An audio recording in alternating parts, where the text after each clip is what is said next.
Have you ever spent 3 hours organizing a planner for a project you haven't actually started yet? Color-coded tabs, a perfectly ruled weekly spread. Every task broken into subtasks, every subtask given its own little checkbox. And at the end of those 3 hours, you close the notebook feeling like you actually did something. Bought the course, the new notebook, the Notion template, 3 different productivity apps, and the project itself is exactly where it was 6 months ago, stuck in your head. If so, welcome, you don't have an organization problem. You have a planning addiction dressed up as discipline.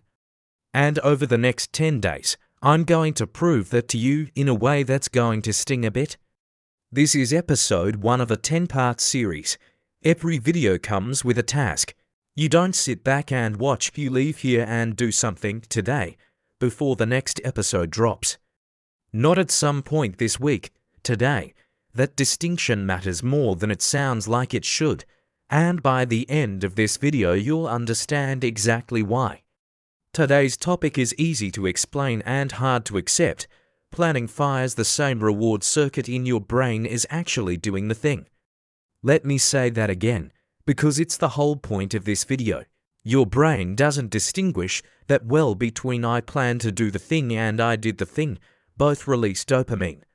Both give you that hit of progress, except one leaves you tired and satisfied without having produced anything, and the other actually moves your life forward. Here's a small example, and you'll probably recognize it. Someone decides they want to get fit, so they spend the evening researching workout splits, comparing 3 different apps, watching a video on the optimal way to structure your week, and building a spreadsheet to track it all. By the time they go to bed, they feel accomplished. They feel like they've made progress toward getting fit. But they haven't done a single push-up. They've planned to get fit. The feeling is real, the result isn't. And here's the part that makes it worse. The next morning, that same feeling of accomplishment makes them slightly less urgent about actually training. Some of the pressure has already been released. The itch has already been scratched, just not by the thing that was supposed to scratch it. So the workout gets pushed to later today, which quietly becomes tomorrow, which becomes part of a pattern you already know the ending to. This isn't weak willpower. It's biology doing exactly what it's always done. Save energy. Chase the easy reward. Planning is cheap, low risk, and it still pays out a hit of dopamine. Doing is expensive, risky, and the payout is delayed. Given the choice between a small reward now and a bigger, uncertain reward later, most brains, yours included, mine included, will take the small one now. Every single time, unless you build a system that forces the other option. The problem is nobody told you that. You've been sold the opposite your whole life. Have a plan before you act. Don't just wing it. Get organized first. You heard it from teachers, from managers, from every productivity book with a color-coded cover. And that's not wrong for a company, for an army, for surgery. Nobody wants a surgeon improvising. Nobody wants a company launching a product with 0 market research, no budget, and no idea who the customer is. In those contexts, planning isn't optional, it's the job. Skipping it isn't brave, it's negligent. But it's wrong for your ordinary day, for your personal project, for that change you keep meaning to make and never do. You are not performing surgery when you sit down to write the first page of your book. You are not launching a NASA mission when you decide to start running 3 times a week. Nobody dies if your first blog post is mediocre. Nobody's shareholders are angry if your first attempt at a side project doesn't have a logo yet. And yet you plan it like the stakes were exactly that high, because somewhere along the way, be prepared got quietly swapped for never act until you're certain, and those are not the same instruction. Let's slow down on this for a second, because it's the entire foundation of everything else in this video. Dopamine isn't the pleasure chemical the way pop psychology likes to describe it. It's more accurate to call it the anticipation chemical. It spikes not when you get the reward, but when you're moving toward it, when progress feels like it's happening. That's why checking off a to-do list item feels good even when the item was research options, not do the thing, your brain logged movement. It doesn't audit whether the movement was real. This is why planning apps are so satisfying to use. Every checkbox you tick, every card you move from to-do to in progress, gives you a tiny hit. Companies that build these tools know this. The good ones are designed to feel rewarding to interact with because that keeps you opening the app, which is great for their retention numbers and not always great for your actual output. Think about the last time you organized a to-do list instead of doing the first item on it. Notice that isn't a hypothetical. You can probably name the exact list, the exact day. That's not a coincidence, and it's not a character flaw unique to you. It's the predictable output of a brain running the reward math it's always run. Organizing the list is low effort and pays out immediately. Doing the first item is higher effort and the payout is later, maybe much later. Every time those two options sit side by side, one of them is structurally more attractive to your brain than the other, regardless of which one actually moves your life forward. This matters because it means the problem was never really about knowing what to do. You already know the first item on the list. You've known it for weeks, maybe months.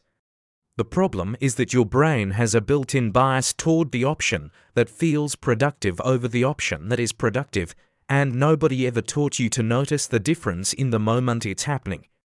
Let's name the trap properly: planning as premium brand procrastination. It wears three favorite disguises. Let's go through each one slowly, because you're going to recognize at least one of these in yourself, and probably all three. Disguise 1. Endless research. You're not avoiding starting, you're doing your homework. One more video, one more article, one more expert opinion. Except research never declares right. That's enough. It only stops when you decide it stops. And if you never decide, it's infinite by definition. Here's what this looks like in practice. Someone wants to start investing. Reasonable instinct. You shouldn't just throw money at random stocks.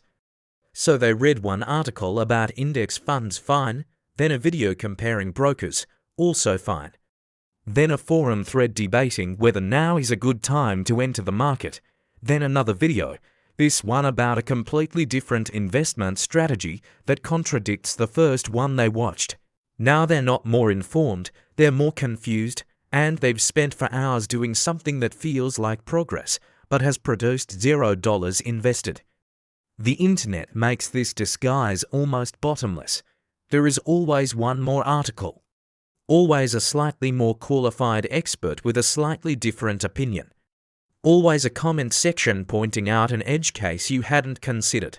If your bar for ready to start is no more open questions, you will never clear that bar, because new questions get generated faster than you can answer the old ones. That's not a flaw in your research process. That's what research does. By design, it's supposed to be open-ended.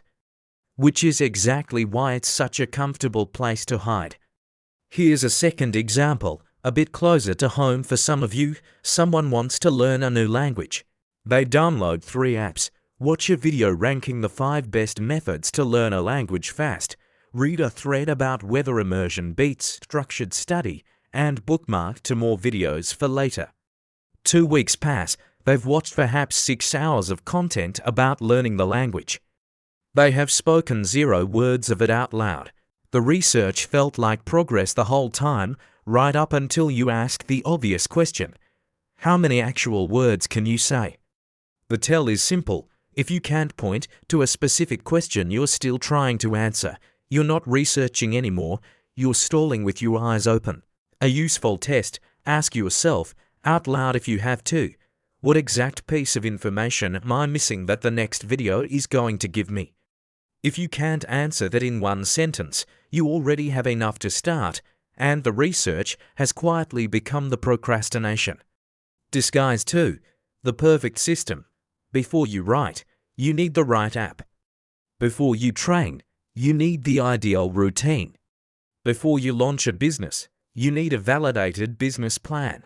The system becomes the project, and the actual project never leaves the page because the page got too comfortable. This one's sneaky because it looks like preparation, not procrastination. You've seen it. Someone spends a weekend building the perfect content calendar for a YouTube channel that doesn't have a single video uploaded yet. Someone designs an elaborate habit tracking spreadsheet with formulas and conditional formatting for a habit they haven't started building. The spreadsheet is genuinely impressive. It is also completely disconnected from any actual behavior change. I want you to picture this spreadsheet for a second because I think most people watching this have built one. Color-coded rows for every day of the week, a streak counter. Automated formulas that calculate your consistency percentage, a dashboard tab with a chart. Genuinely, it's beautiful work, the kind of thing that would impress a hiring manager if it were a portfolio piece. And it tracks a habit that was performed exactly 0 times, because building the spreadsheet took the whole afternoon it was supposed to be used for the first attempt at the habit itself. The system isn't the enemy, the system, as a substitute for starting, is the enemy. Good systems absolutely help, once there's something real for them to organize. A production schedule is useful once you've made a few videos and know roughly how long each stage takes you. A training plan is useful once you know how your specific body responds to specific exercises. Before that point, the system is a guess wearing the costume of a plan built from information you don't actually have yet. You can tell the difference by asking, would this system still be useful if I built it after doing the thing 10 times, instead of before doing it once? If the answer is yes, you don't need it yet. Build the system later, from real data. Right now, all you need is a first, ugly attempt. Disguise 3. Waiting for the right moment. Monday, the 1st of the month, after the holidays. When things calm down, that moment never arrives because it isn't a real date on a calendar. It's a decision, not a deadline. Notice the pattern in how this one talks. It's never I'm starting because I decided to. It's always I'll start when X happens, when the new year starts, when this project at work wraps up, when the kids go back to school, when things settle down after the move. Each of these sounds like a legitimate reason.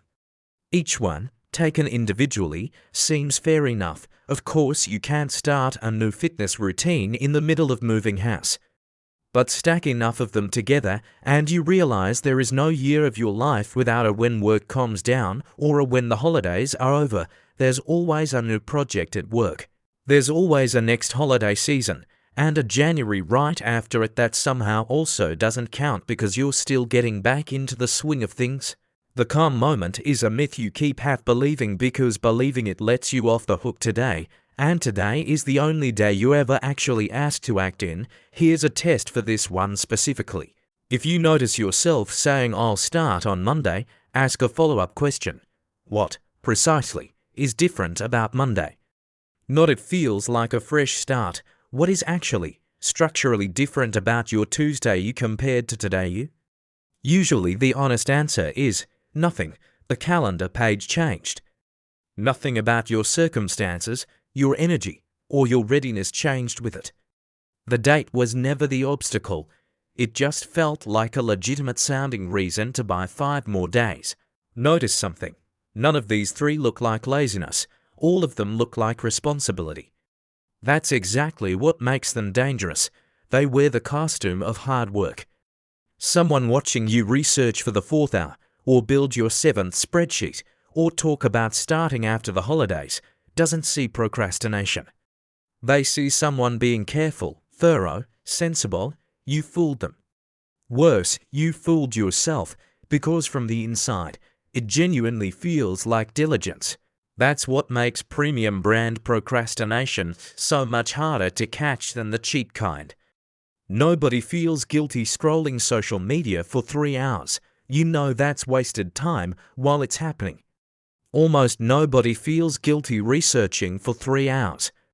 It looks identical to work, it just doesn't produce any. Here's the uncomfortable bit. Planning is safe, starting is exposed. While you're planning, the project is still perfect. It only exists inside your head. When nothing goes wrong, where nobody criticizes it, where the outcome is still hypothetical and therefore impossible to fail. Think about the version of your project that exists in your imagination right now.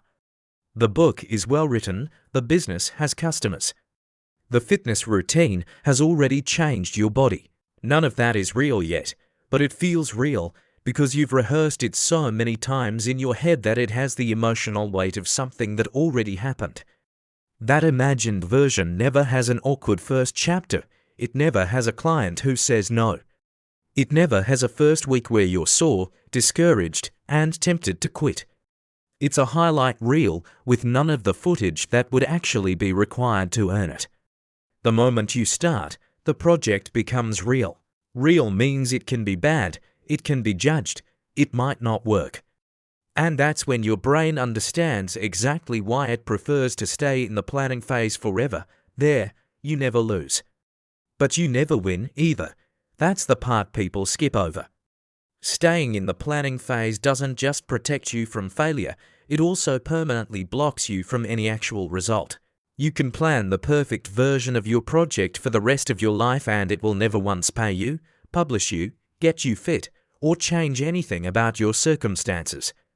The safety is real, so is the cost of that safety, and the cost is the entire outcome you originally wanted. Here's a way to feel this more concretely. Imagine two versions of you, 1 year from now. Version 1 spent the year refining the plan, a better outline, a better system, a better sense of exactly how they'll approach it when they're ready. Version 2 spent the year doing a rough, imperfect version of the thing, starting in week 1, adjusting as they went. Version 2 has something to show for the year, even if it's messy. Version 1 has a much better plan for a project that still, after 12 months, doesn't exist outside their head. Which version would you rather be? And there's a nasty little detail in all this. The longer you plan, the more imaginary pressure builds for the result to justify the time you sank into it.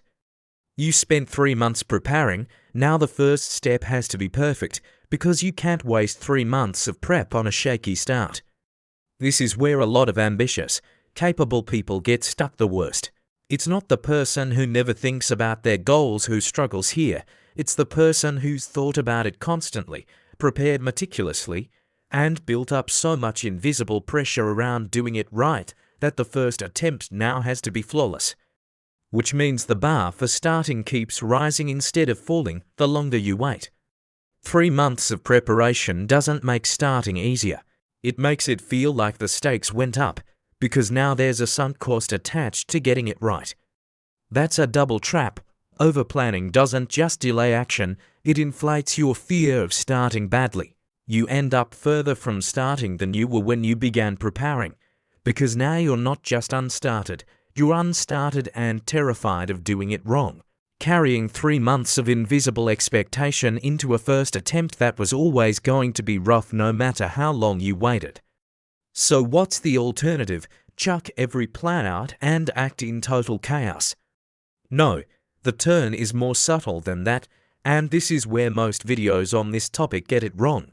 They tell you to just start, without explaining what that actually changes, so it sounds like reckless advice instead of the precise correction it actually is. The alternative isn't don't plan, it's planning comes after the first action, not before. Think about it this way, you don't know what you need to know until you start. The first real step, even a clumsy one, even a small one, hands you information no amount of research ever will. It shows you where things actually snag, not where you imagine they'll snag. Say you're planning to cook more at home instead of ordering food. You could spend a week researching meal plans, batch cooking techniques, the best grocery list apps. Or you could just cook one dinner tonight, badly, from whatever's in your fridge. That one dinner will teach you more than the week of research. You'll find out you actually hate meal prepping on Sundays, or that your knife skills are the real bottleneck, or that you enjoy it more than expected once. You're not overthinking the recipe. None of that shows up in research, all of it shows up the moment you touch a pan. Here's another version of the same idea, from a completely different domain. Someone wants to start a podcast. They could spend a month researching microphones, editing software, intro music licensing, and the ideal episode length. Or they could record 20 minutes into their phone's voice memo app this afternoon and listen back. That 20-minute recording will tell them immediately whether they ramble, whether they need notes, whether their voice sounds different than they expected, whether they actually enjoy talking into a microphone at all. Every one of those is a real, load-bearing piece of information. None of it comes from a month of research into equipment they don't know yet whether they'll actually use. Every professional you admire who looks like they had it all planned out, they didn't. Not at the start. Their plan was built on top of attempts. Clumsy action came first, adjustment came after. The polished plan you see today is the result, not the starting point. Look at almost any successful creator, founder, or athlete whose story you know well. The version of their plan you're seeing now, the confident 5-year roadmap, the clear brand, the refined process, is a late-stage artifact. It was assembled after dozens or hundreds of messy attempts, most of which failed quietly and never made it into the story. What you're studying as their plan is actually their hindsight, repackaged to look like foresight. If you wait to have a plan that good before you start, you're waiting for something that, historically, has never once existed at the starting line, not for them, not for anyone. This is worth sitting with because it quietly undoes a belief a lot of people carry without examining it. The idea that successful people are successful because they planned well from day one. Almost none of them did. What they had from day one was a rough first attempt and a willingness to keep adjusting after each one. The planning ability came later, earned through the exact kind of clumsy starts you're currently trying to avoid by planning more. That flips the order you've been taught your whole life. Plan gives, act gives, result. The real order is act gives, gather information gives, plan gives, better result. And that's literally what this series is about. I'm not going to hand you another planning framework. I'm going to give you 10 days of forced action, so you collect the information only action gives you, and then, if you still want to, organize it into a plan. Not a plan built on guesses about how you'll feel or what will go wrong. A plan built on 10 days of actual, specific evidence about how you work. Here's your task for today, simple, and therefore no excuses. Pick the project, idea, or change you've been planning the most lately, the one that already has a folder in your drive, a checklist, or a conversation you keep having in your head. You know exactly which one it is. It probably came to mind within the first few seconds of me asking, and if more than one came to mind, pick the one that made you the slightest bit uncomfortable. That discomfort is a good sign. It usually means it's the real one. Over the next 20 minutes, no more research, no more opening another tab. Take the smallest possible action that exists outside your head. It doesn't need to be good. It needs to be real. Writing a book. Open a blank document. Write one paragraph, any paragraph. It can be terrible. It can be a single clumsy page you'll delete tomorrow. That's not the point. The point is that a document with one bad paragraph in it is infinitely further along than a book that exists only as an idea. Starting to train, put your kit on and leave the house, even with no training plan.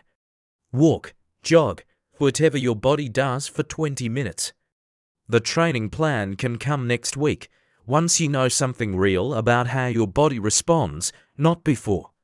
Starting a business, message a potential client today, right now. Not a perfect pitch, a message. Hey, I'm exploring starting X. Would this be useful to you? Is enough. You will learn more from one real reply than from another week of market research. The criterion isn't quality. The criterion is, did it exist outside your head, yes or no? Notice how uncomfortable that feels compared to planning some more. That discomfort is the entire point. It's the same exposure we talked about earlier, and it's exactly what's been missing from your process. If today's task feels easy, you probably picked the wrong project. Go back and pick the one that made you flinch. Do this before the next episode. It's not a suggestion. It's the entire reason this video exists. Everything in this video, all of it, was building toward these 20 minutes. You can understand every idea in this episode perfectly and still get nothing out of it if you don't do the task. The task is the video. Everything before it was just making sure you'd actually do it. Quick recap of today. Planning and doing fire similar reward pathways. That's why it's easy to confuse the two. Endless research, the perfect system, and waiting for the right moment are all disguises for delay. Planning feels safe because nothing's real yet. Starting exposes you, and that's precisely why it works. The right order is action first, plan after, not the other way round. Next episode, I'll give you a 30-second test to find out whether what you're calling a plan is actually a well-dressed excuse. It's going to sting a bit. But before that, do today's task, 20 minutes. One real action, outside your head. See you in episode 2.